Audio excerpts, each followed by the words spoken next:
Good day to the viewers. Today, I will be discussing about offensive language and how it affects the media and society as a whole. First of all, what is offensive language?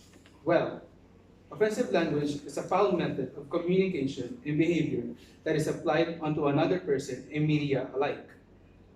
Normally, we view offensive language as indecent and unprofessional, yet we continue using such language in our everyday lives. Why do you think so? Well, our view on what is considered offensive language is based on our culture and how we speak in general. We usually use profanity to express a powerful feeling or emotion like anger, irate, and sometimes even happiness. A person's way of cursing is dependent on their current emotion. For example, the word fuck can be expressed in different ways. Of course, offensive language should not be used all the time, especially around kids since they are easily influenced by what they hear or see.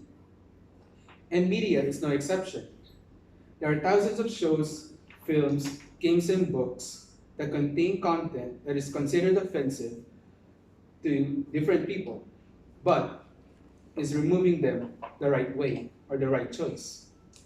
Imagine watching a documentary about World War II, and the narrator describes the Nazis as just simply horrible people without any context, without knowing what have they done in the past, or reading a history book without the full context of the Spanish colonization of the past in the Philippines and the slavery in the United States. It would be a huge insult to the people of the past when important details are taken out of the content.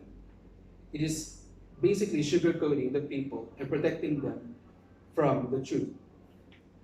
Try watching a show where everyone is just friends and being polite to each other. It's hella boring. Don't even deny that. Hardly anyone would be interested. While I do not tolerate violence and indecency, we can agree that these actually create life to stories. They add extra spice to the shows and make things interesting. So what do we take from all of this? Offensive language, by nature, is disrespectful towards people. However, the meaning of these words can be manipulated depending on the content or the context, and it shows how important of having these kinds of content into media is. People say that they want it removed because it affects kids negatively. We have content warnings before a show to prevent kids from seeing it for a reason. If you still allow your kids to watch, well, that's your fucking problem.